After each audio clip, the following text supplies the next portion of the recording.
친절은 차가운 마음도 녹인다. 친절은 차가운 마음도 녹인다 하는 제목으로 하나님 말씀 증거하도록 하겠습니다. 우리는 친절한 사람을 좋아합니다.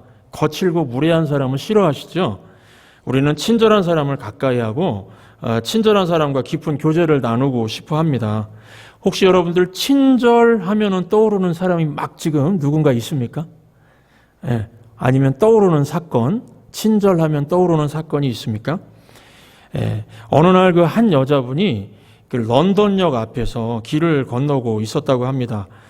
그러자 어떤 할아버지, 노인 한 분이 다가가서 이렇게 말했다고 합니다. 실례합니다. 사실은 내가 당신께 감사의 마음을 드리고자 합니다. 갑자기 놀라운 표정으로 여인은 예? 감사의 말씀이라고요? 예, 그렇습니다, 부인. 저는 오랫동안 런던역에서 승객들의 표를 조사하던 여권이었습니다. 그런데 당신은 표를 건네주고 갈 때마다 그냥 밝고 명랑한 웃음으로 아침 인사를 대신하곤 했습니다. 나는 당신의 그 미소가 이 마음의 깊은 곳에서 나오는 것이라는 사실을 깨달았습니다. 그 어느 날 아침이었죠. 나는 당신의 손에 조그마한 성경책이 있는 것을 발견하게 됐습니다.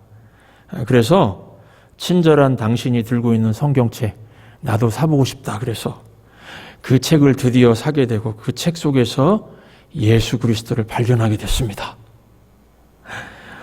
이 여자분이 이게 크리스천이었던 것 같아요. 이 여자분이. 그래서 이 여자 크리스천의 친절한 미소가 한 영혼을 구원하게 되었다는 이야기입니다. 여러분, 친절의 힘은요, 대단한 것 같습니다. 오늘 본문의 말씀은 친절에 관한 말씀입니다. 베드로가 이방인 고넬료에게 복음을 전했다는 소식이 베드로가 예루살렘 교회에 가기도 전에 소문이 먼저 올라갔습니다. 베드로가 예루살렘 교회의 목사님이셨죠, 지도자. 그래서 고넬료에게 이제 복음을 전하고 예루살렘으로 돌아갔는데 교회 분위기가 이상한 겁니다. 교회 안팎으로 사람들이 수근거리고 비난하는 소리가 있었습니다. 아니, 베드로 목사님, 패스터 피터, 어떻게 이방인을 만나서 밥을 먹고 이방인하고 교제하고 이방인에게 복음을 전할 수 있습니까? 비난의 소리를 듣게 되었습니다. 여러분, 베드로가 한 성격 하시는 거 아시죠? 예수님 잡아가려고 그럴 때요, 귀를 잘라버린 이력이 있습니다. 다혈질입니다. 그러니까 옛날의 베드로를 우리가 생각하면은 당신이 목사의 권위에 도전해? 이렇게 소리치면서요, 주의 종이 한 일에 대해서 잠잠하시오! 이렇게 말할 수 있는 기질의 사람입니다. 그런데 오늘 본문 보시면은 아주 놀라운 표현이 있습니다. 11장 4절 보시면 베드로가 그들에게 이 일을 차례로 설명했다고 합니다. 그러면서 5절부터 18절까지 베드로가 그동안 겪었던 일을 설명하는 내용입니다. 그래서 오늘 본문은 우리가 지난 몇 주 동안 살폈던 사도행전 10장은 반복되는 얘기 같지요. 베드로가 설명하고 있기 때문에 그렇습니다. 성도 여러분, 친절하게 설명할 수 있는 것이 믿음입니다. 무조건 따지지 말고 믿어. 이게 믿음이 아닙니다. 궁금한 거 있으면은 질문하면은 질문 받아주는 겁니다. 그리고 영적 세계에 대해서 모르는 분들은요, 모르니까 목회자에 대해서 비난의 소리, 이상한 소리 할 수 있습니다. 그래도 친절하게 설명해 주는 것이 믿음이라는 겁니다. 오늘 본문을 통해서 친절에 대한 것을 정리를 해보도록 하겠습니다. 친절의 중요성, 친절을 어떻게 하나님께서 사용하시는가를 보도록 하겠습니다. 첫 번째로, 성도는 무조건 친절해야 됩니다. 성도가 무조건 친절해야 되는 이유는 수준의 차이 때문에 그렇습니다. 오늘 본문 보시면은 예루살렘 교회 성도들이 베드로를 비난하는 장면을 보면서 떠오르는 게 있지요. 베드로가 처음 주의 음성 들었을 때 반응하고 똑같습니다. 베드로도 수준이 안 되었을 때는요, 이해 못했습니다. 베드로가 자기 수준에서 하나님 수준으로 변화되면서 고넬료를 만나서 복음을 전한 것입니다. 그러니까 예루살렘 교회 성도들 또 안팎으로 유대인들이 막 비난하고 이럴 때 베드로가 한심하다고 생각하지 않았다는 것입니다. 왜냐하면요, 수준의 차이가 있기 때문에 그렇습니다. 수준을 넘어야 받아들일 수 있는 것이지 그렇지 않고는 방법이 없습니다. 낮은 차원이 높은 차원을 이해하지 못하는 것은 당연합니다. 이 수학에서 보면은 점을 0차원이라고 합니다. 이 점점점점 있죠? 영어로는 다트인데 다트를 다다다다다다다 이렇게 점이 무한대로 가면은 선이 됩니다. 선. 그렇죠? 점이 다다다다다 이렇게 찍혀야 선이 됩니다. 선. 점은 나밖에 모르는 세계입니다. 0차원이 선의 세계를 이해한다는 건 불가능합니다. 왜냐하면은 무한대를 통과해야 선이 되기 때문에 그렇습니다. 이거는 내 수준을 벗어나기 때문에 이해할 수 없는 겁니다. 그래서 성경은 하나님 말씀을 믿고 나 밖으로 내딛기 시작하면은 선이 된다고 합니다. 예를 들면 창세기 12장에 나오는 아브라함은 75세의 나이에 하나님 말씀을 들었습니다. 고향 친척 아비집을 떠나서 내가 보여줄 땅으로 가라. 이게 이제 우리가 많이 들어서 그런데요. 이 말씀 여러분 이해할 수 없는 말씀입니다. 나이가 75세입니다. 나이 생각하고 자기 수준 생각하고 그러면은 이거는 받아들일 수 없는, 이해할 수 없는 하나님 말씀이었습니다. 그런데도 갈 바를 알지 못하고 계속 말씀을 따라 움직였습니다. 점이 나밖에 모르는 세계가 그 세계를 벗어난 겁니다. 점이 선이 된 겁니다. 0차원에서 1차원이 된 겁니다. 여러분 성도는요, 다른 차원을 살기 때문에 세상의 불신자들이 이해 못하게 되어 있습니다. 예배, 기도, 성령의 영역은요, 세상 사람들이 사는 세계보다 높은 차원입니다. 이 세계를 일반 사람들은 이해도 납득도 공감도 못하는 것입니다. 오늘 본문 보시면 교회 안에도요. 교회 안에도 수준의 차이가 있습니다. 차원이 다릅니다. 베드로는 하나님의 수준을 체험한 사람이고 예루살렘 지금 성도들 그 주변 사람들은 그렇지 못했습니다. 그래서 베드로는 큰 소리 치지 않았습니다. 큰 소리 치지 않고 친절하게 설명을 하고 있습니다. 그랬더니 결과가 어땠습니까? 17절, 18절 보시면은 그런즉 하나님이 우리가 주 예수 그리스도를 믿을 때에 주신 것과 같은 선물을 그들에게도 주셨으니 내가 누구이기에 하나님을 능히 맡겠느냐 하더라. 그들이 이 말을 듣고 잠잠하였다. 비난하던 사람들이 베드로의 친절한 설명을 듣고 그 차가워졌던 마음, 날카로웠던 마음이 녹아서 따뜻하게 변했다는 것입니다. 그래서 여러분 성도는 무조건 친절해야 됩니다. 다른 방법으로는 수준이 다른 삶을 설명할 길이 없기 때문에 그렇습니다. 세상 사람들은요, 왜 비즈니스보다 예배가 중요한지 모릅니다. 이해를 못합니다. 그리고 또 왜 발버둥 치면서 그냥 악착같이 일하는 것보다 먼저 하나님께 기도해야 되는지 그 기도의 중요성 알지 못합니다. 그러니까 친절하게 설명해 줘야 됩니다. 상대방 입장에 서서 거의 무한대로 반복해서 설명해 주겠다는 자세. 이게 바로 믿음의 자세라는 것입니다. 성격 차이, 학력 차이가 아니라 이 수준의 차이기 때문에 그렇습니다. 우리는 신사를 젠틀맨이라고 부릅니다. 옷을 잘 입는다고 신사되는 거 아닙니다. 신사는요, 배려하는 사람, 설명해 줄 수 있는 친절의 사람을 말합니다. 친절하면 떠오르는 그 아름다운 사랑 이야기가 하나가 있습니다. 그 미우라 아야코라고 길은 여기에 이런 책을 쓴 일본 사람인데 크리스천 작가입니다. 그녀가 13년 동안 척추 결핵을 앓아서 요양 생활을 한 적이 있습니다. 많은 사람들이 병문안을 왔고요. 그 중에 한 사람이 그 청년, 남자 청년인데 미우라 미츠오라고 하는 청년이었습니다. 그는 일주일에 한 번씩 문병을 왔는데 문병 시간을 1시간을 넘기질 않았습니다. 사실 이 미츠오는요, 자기도 전에 신장결핵을 앓아서 오른쪽 신장을 도려낸 적이 있었기 때문에 병문안 시간이 길면 어떻습니까? 환자가 피곤합니다. 그냥 병문안 와서 막 위해 준다고 막 길게 앉아있으면 사실은 환자가 피곤하죠. 그걸 알았습니다. 그래서 1시간을 결코 넘기질 않았고요. 또 이 아야코를 병문안 왔을 때 자기 몸 상태가 조금이라도 안 좋으면 방에 들어가질 않았답니다. 병원까지 왔다가 방에 안 들어가는 거 쉽지 않거든요. 그냥 문 앞에 꽃다발하고 선물만 놓고 돌아갔다고 합니다. 이 아야코가 병원에서 퇴원해서 집에서 요양하고 있을 때도 이 미치오는 자전거를 타며 집 앞을 지나가면서 그냥 지나가면서 병문안을 해줬다는 겁니다. 어느 추운 겨울날 그 미치오가 고마워가지고 아야코가 이제 미치오가 올 때가 됐구나 기다리고 있었습니다. 창가에 서가지고 오랜 시간 후에 지나가던 미치오가 자전거를 세웠지만은 딱 한마디 하고 그냥 쑥 지나갔답니다. 몸에 안 좋으니까 빨리 들어가 누워 있어요. 이 한마디 던지고 그냥 가버렸다는 것입니다. 미치오 입장에서도 좀 서운하죠. 오래 기다렸는데.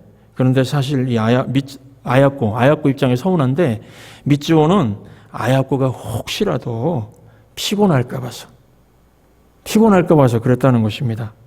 여러분 이같이 그 아야코 입장에서 그 부드러운 친절의 마음을 의지로서 지속시키는 미치오를 보고 그녀가 사랑에 빠질 수밖에 없었답니다. 대단한 친절이죠. 그 상대방 입장에서. 그래서 사랑에 빠지고 5년 후에 결혼을 하게 되었다는 이야기입니다. 대개 사람들을 보면은 사랑한다고 하면서 큰 소리칩니다. 사랑한다고 하면서 큰 소리치고 거칠게 말하고요. 야생마처럼 사랑하는 상대를 향해서 자신의 감정을 막 쏟아붓습니다. 여러분 이거는 사랑도 친절도 아니고요. 뭐죠? 자기 성질 부리는 겁니다. 우리 성도들은 교회와 가정, 직장, 학교에서 어떻게 살아야 되겠습니까? 수준이 다른 하나님 나라. 천국은 수준이 다릅니다. 영의 수준에 사는 세상 사람들은 이해할 수 없기 때문에 무한대의 친절을 베풀고 또 설명해주고 또 들어주고 상대방 입장에서 설명해주면서 하나님 나라 복음을 전할 수 있는 저와 여러분들 되시길 주의 이름으로 축원합니다. 두 번째는 이 친절의 뿌리가 어디냐는 겁니다. 이 친절의 뿌리는 결국에 하나님 사랑에서 나온다는 겁니다. 베드로가 길게 설명하는 장면이 오늘 본문인데요. 마치 아버지가요. 철 몰고 그냥 이 소리 저 소리 하고 아빠한테 막 함부로 얘기하고 그런 아들에게 다가가서 자상하게 설명해주는 그런 장면이 연상이 됩니다. 오늘 4절 보시면 베드로가 그들에게 이 일을 차례차례로 설명했다 그랬습니다. 마치 이 장면 보면서 그냥 이해 못하니까 막 큰 소리치고 비난하면서 딱 돌아서 버린 사람이 있습니다. 등 돌리고 돌아서 가는데 다가가가지고요. 이렇게 괜찮아 등을 껴안아주는 그런 장면이 상상이 되는 겁니다. 베드로는 이방인의 집에 가서 봤습니다. 무엇을 봤습니까? 이방인에게도 하나님 사랑이 임하는 걸 봤습니다. 저 아프리카 원주민에게도 하나님 사랑이 임한다는 거죠. 하나님이 유대인뿐만 아니라 이방인들도 사랑한다는 걸 봤습니다. 그래서 사도행전 10장 44절 보시면 베드로가 이 말을 할 때 성령이 말씀 듣는 모든 사람에게 내려오시니 하나님이 이방인들에게도 하나님의 영이신 성령을 부어주시고 하나님의 사랑을 막 압도적으로 부어주는 걸 봤습니다. 여러분 성령이 임하시면은 하나님 사랑이 압도적으로 부어집니다. 그래서 베드로는 그 하나님 사랑을 듬뿍 받아가지고 예루살렘에 돌아왔습니다. 그러니까 막 동역자들이 비난하고 교리적으로 안 맞다, 신학적으로 안 맞다, 뭐 성경적으로 맞냐 틀리냐, 막 거기서부터 해가지고요. 그냥 막 비난하고 있는데 그 비난을 품을 수가 있었다는 것입니다. 사람은 언제 제일 잘할까요? 사랑할 때 제일 잘합니다. 친절, 미소, 관대, 인내 모두 사랑하면 가능합니다. 사랑하면 어렵지 않습니다. 사랑하면 쉽고 사랑하면 제일 잘합니다. 성령의 9가지 열매 있죠. 사랑, 희락, 화평, 오래 참음, 자비, 양선, 충성, 온유, 절제. 성령의 열매도요. 사랑하면은 나머지는 쉽게 되는 것들입니다. 요나서를 보시면 구약 성경 요나서를 다시 한번 읽어보시기 바랍니다. 요나서를 보시면요, 요나는 연단도 받고 기도 훈련도 받고 순종을 다 거쳤습니다. 그런데 요나서 마지막 장까지 가면서도 뭔가 부족한 게 한 가지가 느껴집니다. 사랑이 부족합니다. 아니, 사랑이 없어요. 박덩굴 그거 가지고 막 컴플레인하고 그렇죠? 그런 장면이 있습니다. 그래서 사랑이 없어서 아무것도 아니었습니다. 하나님은 사랑이신데 요나는 사랑이 없었습니다. 그래서 하나 될 수가 없었습니다. 요나는 하나님이 사랑인 걸 알았습니다. 그래서 원수의 나라 니느웨를 용서할 것도 알았습니다. 그런데 그 하나님의 은혜가 신경질 났습니다. 사람들이 제일 싫어하는 게 뭔지 아십니까? 은혜입니다. 은혜. 남에게 은혜 임하는 거 보면은 신경질 부립니다. 기뻐하지 못합니다. 자기에게 임한 은혜만 좋아합니다. 엄청 좋아하죠. 은혜 받았다고 너무 좋아하지 않습니까? 그 러닝맨이라는 프로에서 그 예능 프로로 제일 최장수 프로라고 합니다. 이 프로에서 뭐 아니면 도라는 선택 퀴즈가 있었습니다.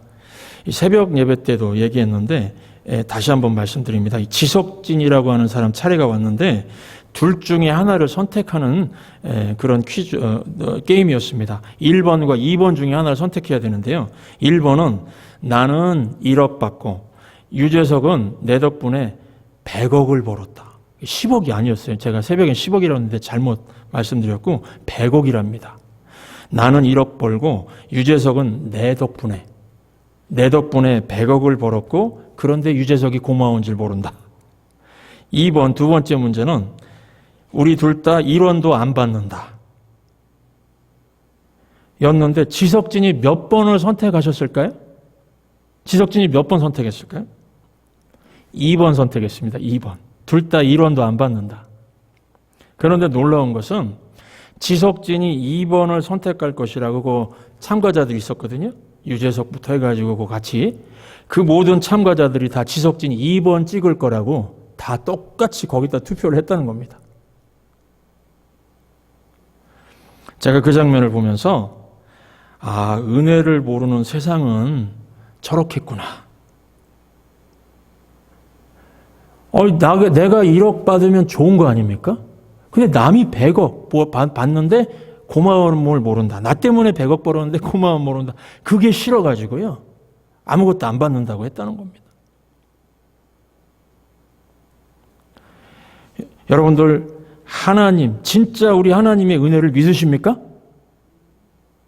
남에게 임하는 은혜를 기뻐하시기 바랍니다. 남에게 임하는 은혜를 구하시기 바랍니다.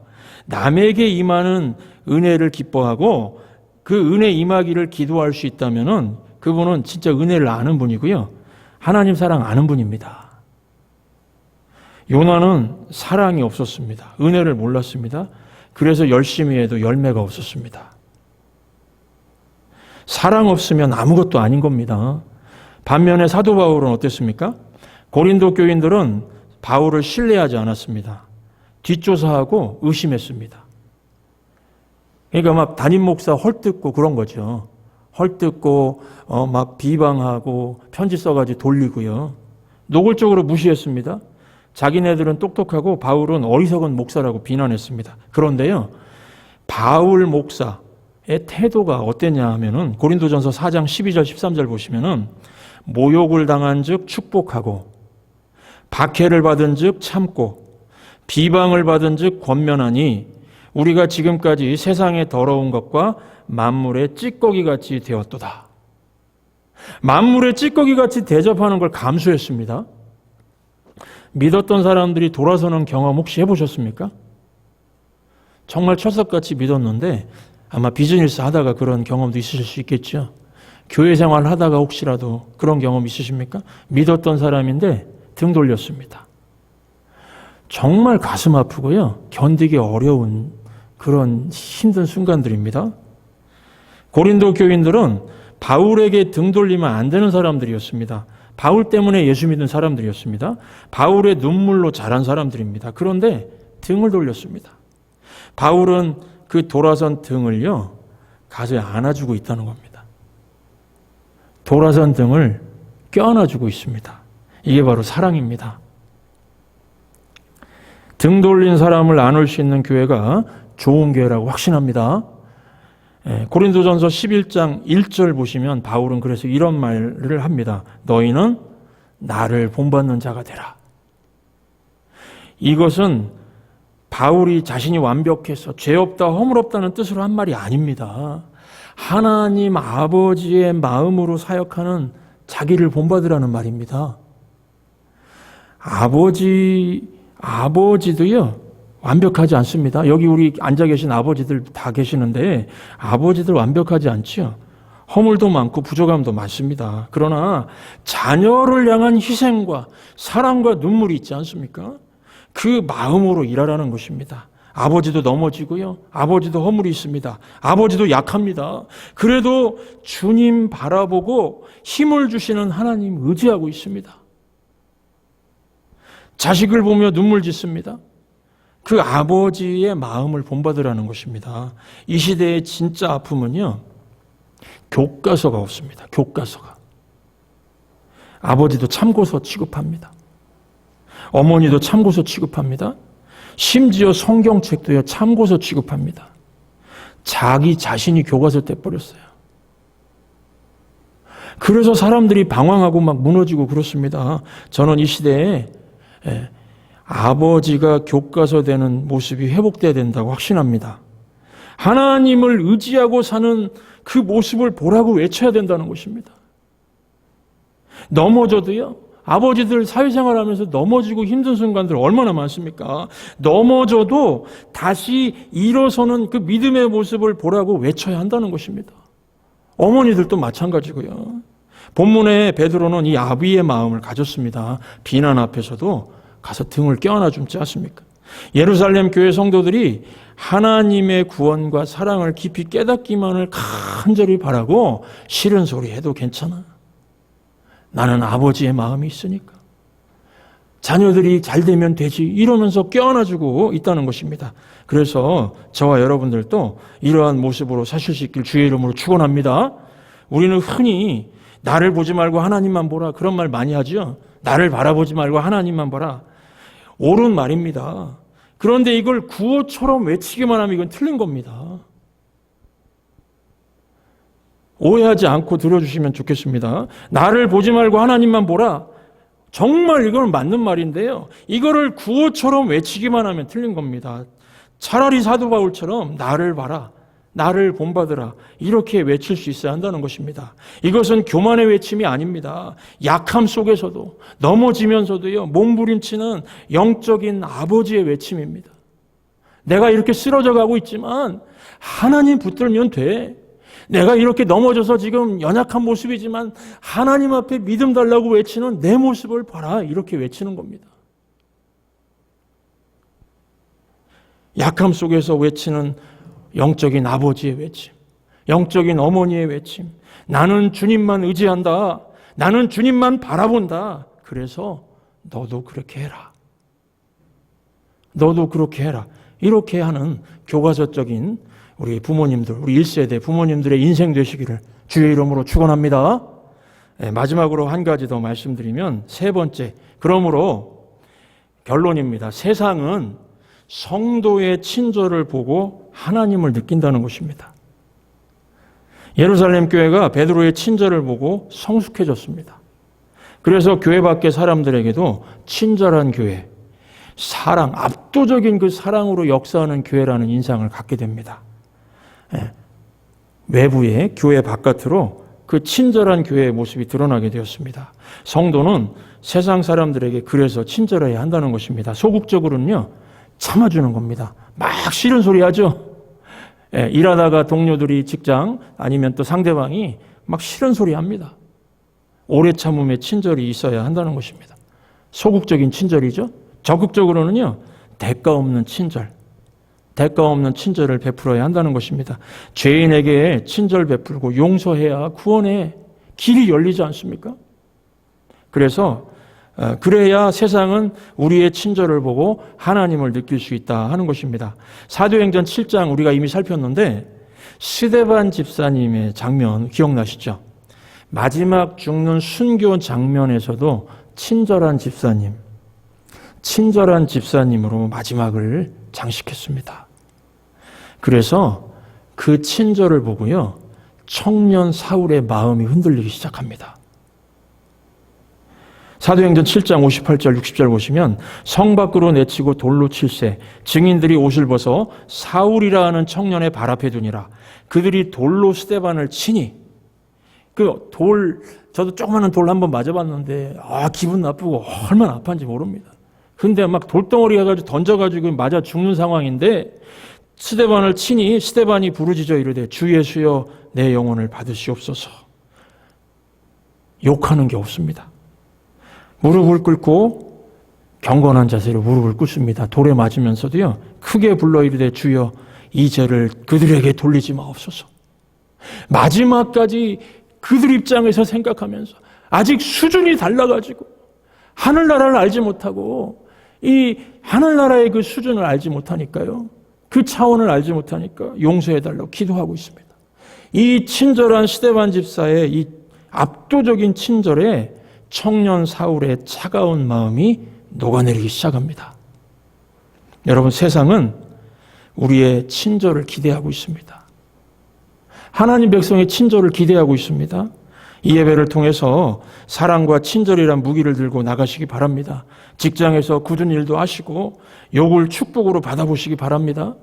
약한 사람에게 먼저 찾아가고 외로운 사람에게 따뜻한 손길을 내밀어 보시기 바랍니다. 911 9.12 사태가 터졌을 때에 TV에서 감동적인 장면이 있었습니다. 방송에서 시체들 모습을 별로 보여주질 않았습니다. 현장에는 도둑들도 많았는데요, 도둑들 보도하지 않았습니다. 이거는 은폐가 아니라 친절이었습니다. 도둑에 초점을 맞춘 게 아니고요, 누구에게 초점 맞췄죠? 소방대원들이요. 소방대원들을 친절을 초점을 맞추고 그들을 영웅처럼 이렇게 높여줬습니다. 이게 바로 친절입니다. 여러분, 우리는 내 믿음이 강한지 약한지 알고 싶을 때가 있으시죠? 내 믿음이 강한 사람과 믿음이 약한 사람의 기준이 무엇일까요? 열심입니까? 아닙니다. 충성입니까? 아닙니다. 기도 많이 하는 것입니까? 아닙니다. 인간관계에서 성숙한 사람이 믿음이 강한 사람입니다. 그래서 성숙한 사람은 남을 품어버리고요, 수용성이 있습니다. 수용하고 설명해주는 친절한 사람이 믿음 좋은 사람입니다. 조나단 에드워드 목사님 이야기를 하고 마치겠습니다. 조나단 에드워드 목사님은 아내 사라와의 사이에서 11명의 자녀를 두었습니다. 그 중에 11명 중에 딸 하나가 있었는데 얼마나 성격이 괴팍하고 자기 고집이 세고 그냥 엄마 아빠 부모도 이겨먹고 정말 그 자녀들 사이에서도 그냥 막무가내고 아나무인이고 그런 성격의 딸이 한 명 있었답니다. 그래서 이 에드워드 목사님은 항상 아이고 누가 저 아이를 데려가나 걱정이 많았다고 합니다. 그런데 어느 날 믿음 좋고 유능하고 성품도 좋은 청년이 찾아와서 목사님의 딸과 결혼하고 싶습니다, 이렇게 얘기를 했다는 겁니다. 그래서 조나단 목사님이 주저하지 않고 대번에 얘기하셨답니다.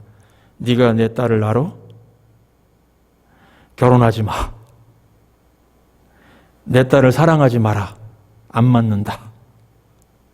청년이 당황해가지고 말했다고 합니다. 제가 마음에 들지 않으신가요? 제가 자격이 너무 없나요? 목사님 말씀하시기를 아니야, 너는 무척 훌륭해. 더 이상 고집 부리지 마라. 내가 너를 아껴서 하는 말이야. 내 딸과 평생 같이 못 살아. 그러면서 이 목사님 마지막 한 말씀이 제 마음에 콱 들어왔는데요. 그게 뭐냐면 네가 만약에 내 딸과 평생 같이 살려면 너는 예수님 정도는 돼야 돼. 예수님 정도는 돼야 돼.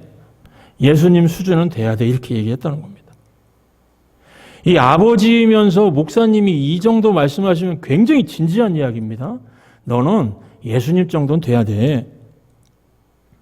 제가 이 예화를 깊이 생각하다가 그렇구나.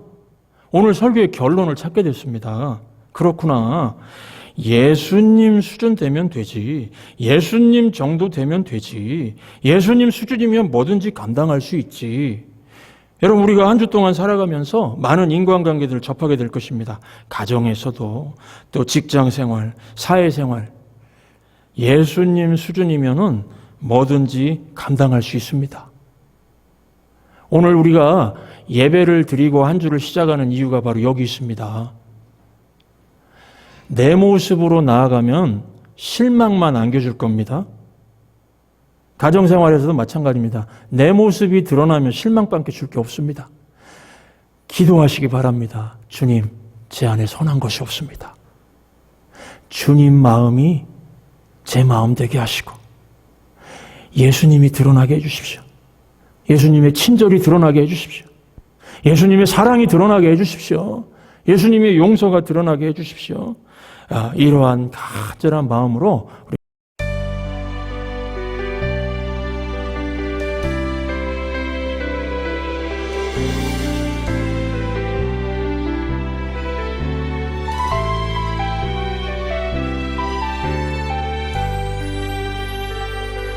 보소서 주님, 나의 마음을 선한 것 하나 없습니다. 그러나 내 모든 것 주께 드립니다. 사랑으로 안으시고 날 새롭게 하소서.